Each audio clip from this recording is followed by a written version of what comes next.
It's been a disaster this season. And yeah, it's definitely a shock. The Yankees season has been, in the words of the general manager, a disaster. But to anyone who's been watching closely, it shouldn't be a shock. In tonight's podcast, I'm joined by Pete Simonetti, and we will react to the Cashman press conference and talk about what it means for the Yankees' offseason plans. Word from our sponsor, and then we'll get started.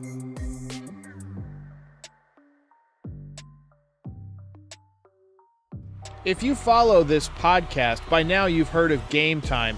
It's the fastest growing ticket app in the world for a reason. What Game Time is an app that allows you to buy last-minute tickets to local events at the lowest rate possible. So let's say the Yankees have an off night and you decide, hey, I want to go catch a comedy show. I want to go see a band play. I want to go see a hockey game. You just hop on the Game Time app and you can get a really good deal very quickly and save a lot of money. Use the code NYY Recaps to save even more money because you'll get $20 off your first purchase. I recently used it. I try not to have ads for anything that I don't endorse personally, and I gotta say, it's a great experience. It's very simple to use. Use the code NYY Recaps on the Game Time app and get the lowest price on last-minute tickets guaranteed.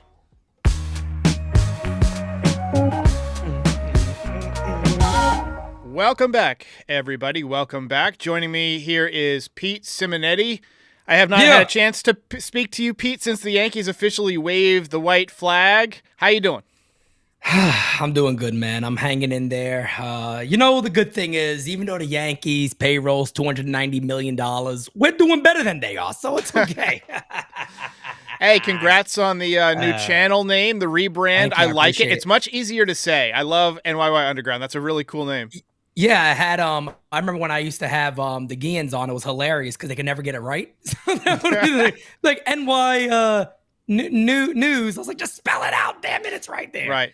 NYYU is like a cool acronym too. Like you could see that on like a jacket, like NYYU. Oh yeah, they're coming out. They're actually out today, so people can get those very, very soon. Sweet, sweet.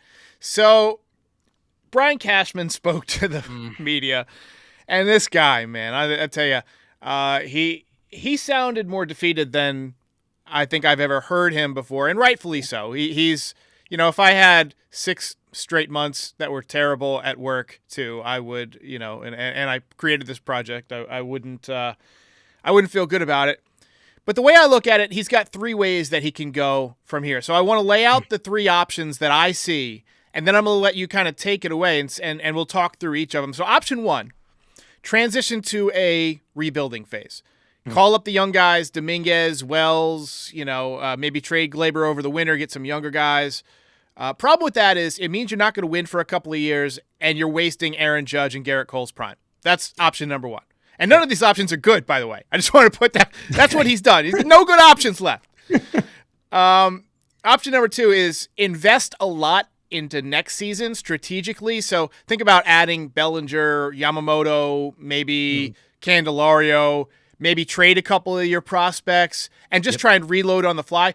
Problem with that is you're going to also have to figure out a way to unload some crazy contracts. You're going to have to figure out how to unload the DJ, unload the Stanton, or else your payroll is going to be $375 million. And we know that Hal Steinbrenner is not going anywhere near that number. We know it. Option 3, and this is the one that I personally think the Yankees are going to go with, and it's the most disappointing of the 3. Cosmetic paint job. You fire the manager.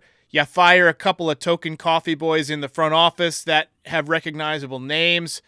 You promote a couple of prospects. You replace the Donaldson contract with another contract for $25 million or so. Maybe a pitcher, maybe a Bellinger. Bellinger, I think they're probably going to back up the truck for Bellinger, but there's no guarantee he'll want to sign here. But pretty much everything else stays the same. You run back LeMahieu, you run back Stanton, you bring back Rizzo, and we'll talk about Rizzo, I'm sure. And you just hope that Aaron Judge doesn't miss 2 months this time.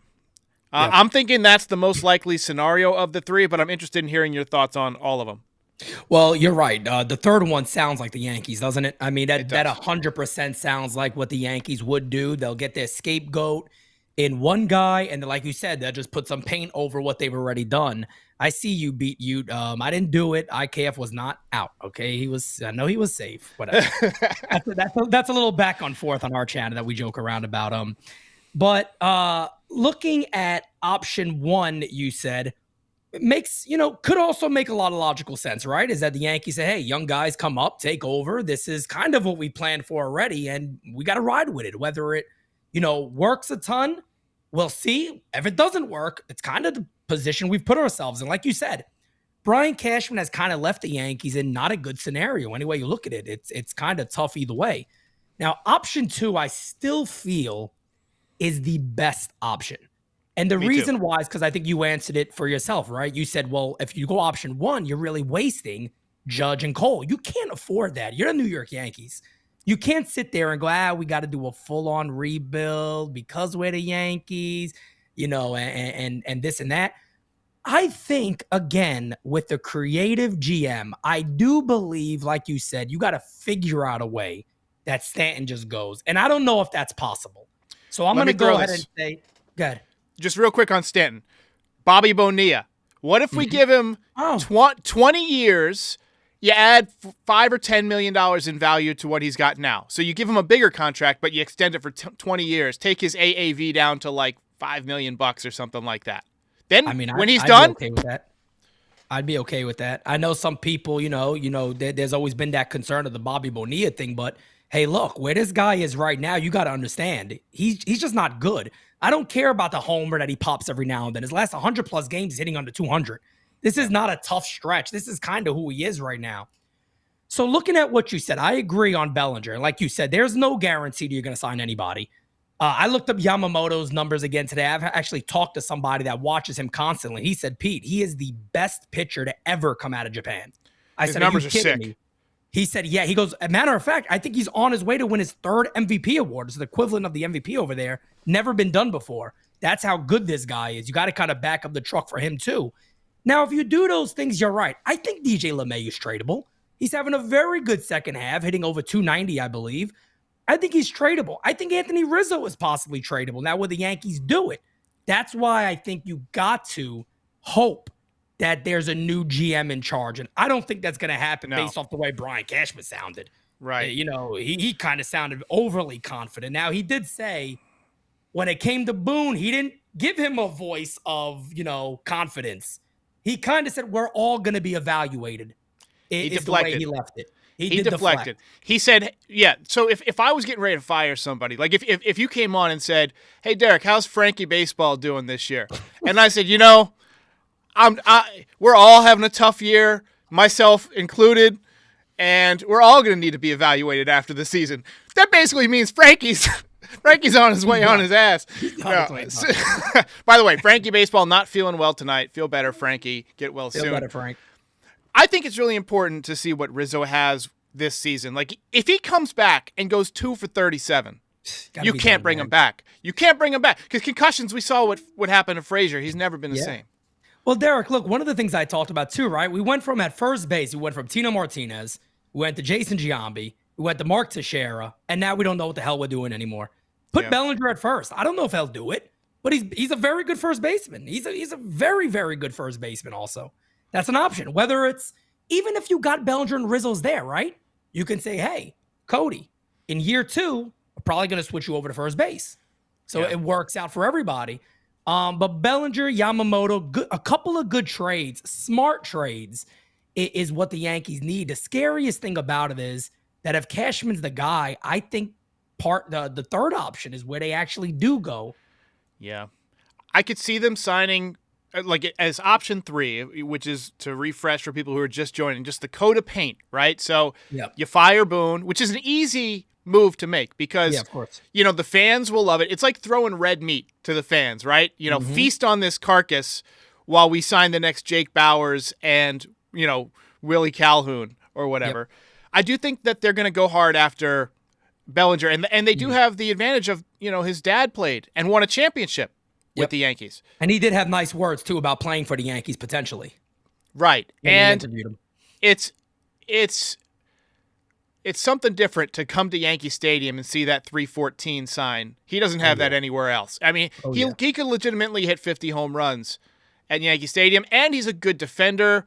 And this guy on the screen right now, Harrison Bader, I just don't know if you can count on him for. He's always hurt. He's right-handed.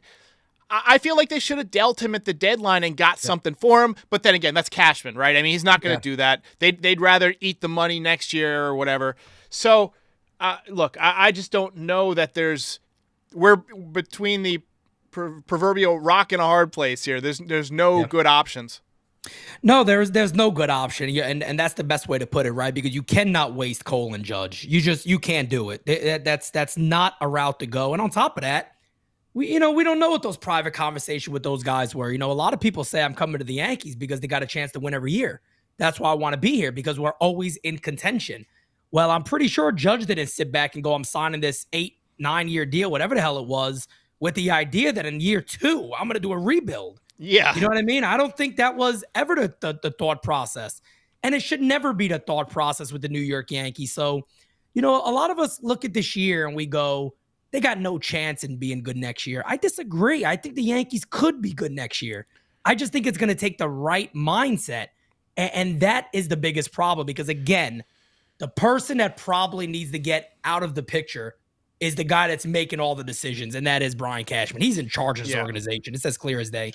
We need, and I liked the way that Joel Sherman said, we need to fumigate the organization. 100% true.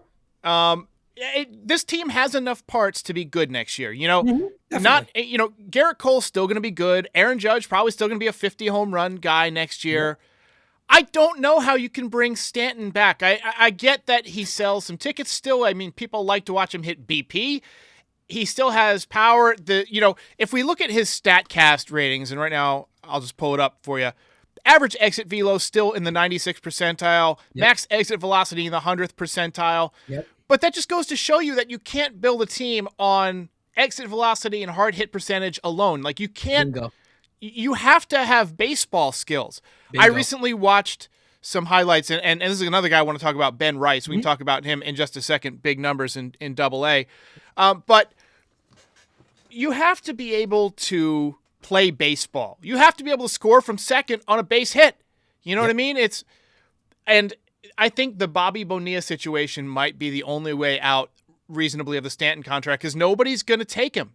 Nobody's going to take him. And the other thing is, too, with the Yankees is, do we all think that they have a manager or a GM that goes, hey, look, G, if you're not performing, you're not playing? I don't think they have the nerve to even do that, is to go, hey, look, we need you to really come back next year and be strong, unless we platoon you with when lefties pitch and you're the platoon guy off the bench. And I don't see the Yankees going that route. But, man, oh, man, I agree with you. If you look at one glaring problem they have, that is a big one. That is a big one, because, look, even Judge could get a lot of time at DH if he needed it to. And go, let Judge get his time every couple of days instead of giving him off days. You let him go ahead and get a couple of DH days back to back. It doesn't hurt you. You just need his bat in the lineup, and that's a major one for them. And I just, you look around at it, you go, well, how the hell do they get it done? He got the no trade clause locked in. It might be what you said. That might be one of the better options. And then you've got another potential DH who can't pitch anymore, Shohei Ohtani. I said it kind of jokingly that when he got injured and became a Tommy John candidate, that would make the Yankees more interested. But as I thought about it, it really would, because they're not going to have to pay for that pitching side. They can say, hey, look, get the surgery. We'll see you in May. And they can afford to pay him still at the top of the market. He's a left-handed bat that they need. Power that would satisfy a lot of the fan base. I mean, and it would make money. It'd be huge. They'll make so much money. So much money. And that we know that's what really Hal Steinbrenner cares the most about. Yeah, no question. I mean, you're right about that. I mean, his value definitely came down when it came to how much I make AAV. No question. And I was talking the same thing when I talked about Yamamoto earlier this morning on All Rise, is he's going to pay for himself. These type of guys that are stars in the Asian market in New York City, it's the best thing you can have. He's going to pay for himself. I remember being a kid when Matsui signed, and I never seen so many people around so many reporters around a guy. And then there was Japanese marketing in the outfield, and It was brilliant. It was like, yeah, this is smart. This is business 101. Just look at it. And the Yankees made a ton of money off of Matsui. And by all means, Otani's the biggest star to ever come from Japan. And Yamamoto's right there with him as being the biggest name in Japan currently. You know, it's going to be interesting to see who's gone from this roster. There's a lot of people that I just can't see them bringing back. I think the rotation's going to have a lot of turnover. You can't count on Domingo Germán. He's going to get a pink slip. No, he's gone. He'll never play again with the Yankees ever. No, I think Severino, I mean, the other day was a good start for him. Would you consider a 1-year prove-it deal? No. It would have to be $5 million, like some kind of ridiculously cheap. If you got something like that for him, you got to do it. But I'll be honest with you, man. I think Sevy's done with the Yankees too. I think he feels like he's done with the Yankees. It's just that feeling you have there with him. And I feel like it's kind of run its course. He's kind of fed up with the organization. The organization may be a little fed up with him. I think it's one of those things where it goes, hey, I think it's best if we break up. Yeah, it's like when you're dating somebody a little too long, and all of a sudden you can't stand how they chew their food, how they breathe. You know, I think it's best if we got to stop right now, unless this is gonna get ugly. So let's break this up now. Speaking of bad breakups, when I went to go tag you on Twitter tonight or X, I accidentally tagged O.J. Simpson first. So. Look, you didn't pop up on it with some gloves on like this. I got a pair of his gloves right up here, actually. Yeah. I keep my bed on leather gloves. That's one of my favorite jokes when I go golfing with somebody new. I always they always say, "Hey, do you watch golf?" And I always say, "Well, not since my favorite golfer's marital problems ruined his career." Thinking that I'm going to say Tiger Woods, and I say, "Damn, O.J. Simpson," you know. All right, so. Down to brass tacks here. Mm-hmm. This is going to be a crazy offseason. It has to be. I mean, it has to be nuts.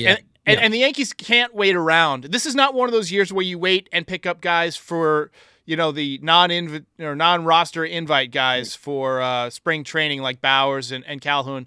They've got to come out and flex their muscles right away. Mm-hmm. Or you might see some guys get disgruntled. The Judges and the Coles who signed here to win.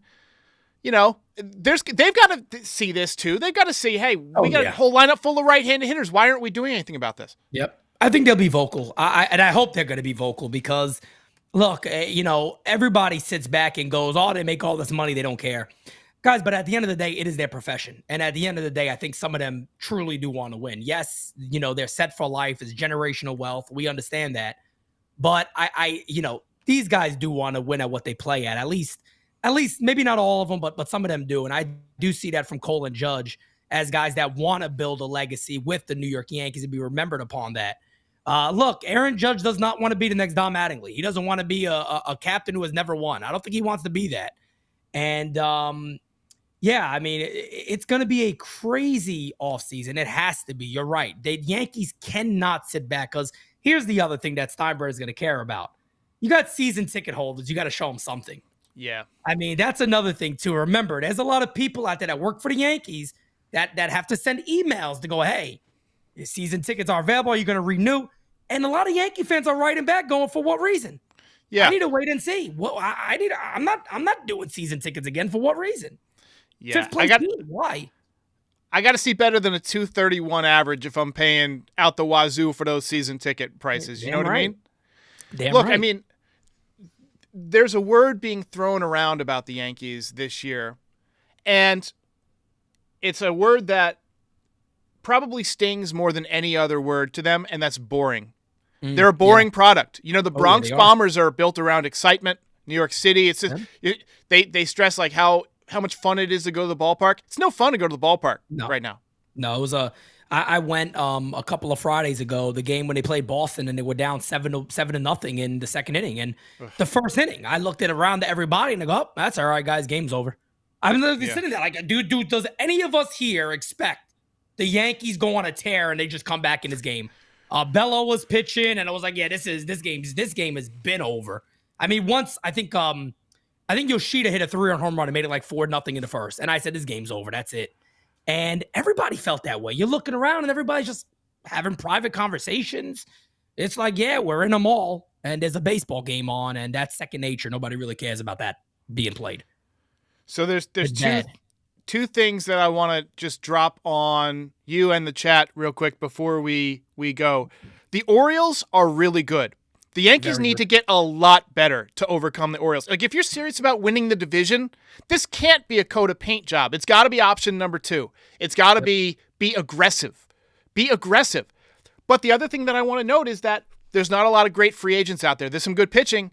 You got Bellinger, but other than that, there's not a lot of offense. So they have got to empty the Brinks truck for Bellinger. Oh, yeah. And they probably got to get creative, as you always say, very creative with trades. No doubt. And you got to take risk. I mean, that's the other thing, too, that people don't understand about. There's a lot of names out there that could be risky names, but could make sense because they could balance out a lineup for the Yankees. And they got to figure that out. They got to figure out, what is Oswald Peraza going to be? Is he a third baseman? Is he a second? Is Anthony Volpe a second baseman? Are we going to go that route? Or are we going to leave him at short? Who is our future first baseman? These are things going back to the very beginning of the season when you talked about direction. There is no direction. Again, you're seeing Jason Dominguez, who's kind of on that Anthony Volpe path, right? That late in the season, he goes to AAA, gets some time there. Maybe he wins a spot in spring training. I think so. And that's what I think, too. I agree. I think they're going to have to go that route with him. I think he has to be in the Yankees lineup next year. And they got to figure out who are the keepers and who are the guys you move. Is Austin Wells a future catcher? If not, it might be time to move him. Is Augustine Ramirez the guy? Is Ben Rice the guy that's going to be in that catching situation within the next year? You got to make your mind up on who is a keeper and who do you trade? Because look, I'm sorry to say it, some of these guys' value has not gone up. They've gone down. Yeah. And that's not good. That is not good. Brian Cashman is putting himself in a really, really bad position. And that's why I talk a lot about creativity and things of that nature, because you're going to have to be creative. You're going to have to make moves that may not look great on the surface, that you're going to have to risk and take chances with. Maybe adding a good prospect to a LeMahieu to get that contract off the books. There's a lot of different things they're going to have to do, and it's going to have to look very different than years past, because it ain't just going to be about money, like you said. Absolutely. Hey. 100% agree. All right, guys. So I am taking the night off and Saturday off. I'll be back to recap the series on Sunday. Pete is going to be on NYY Underground. He calls the games. Are you doing all 3 games this weekend? Yes. God bless you, sir. God bless you, sir. You're You're God among men. All right, ladies and gentlemen, root for the Yankees. I'll see you next time. Ball game over.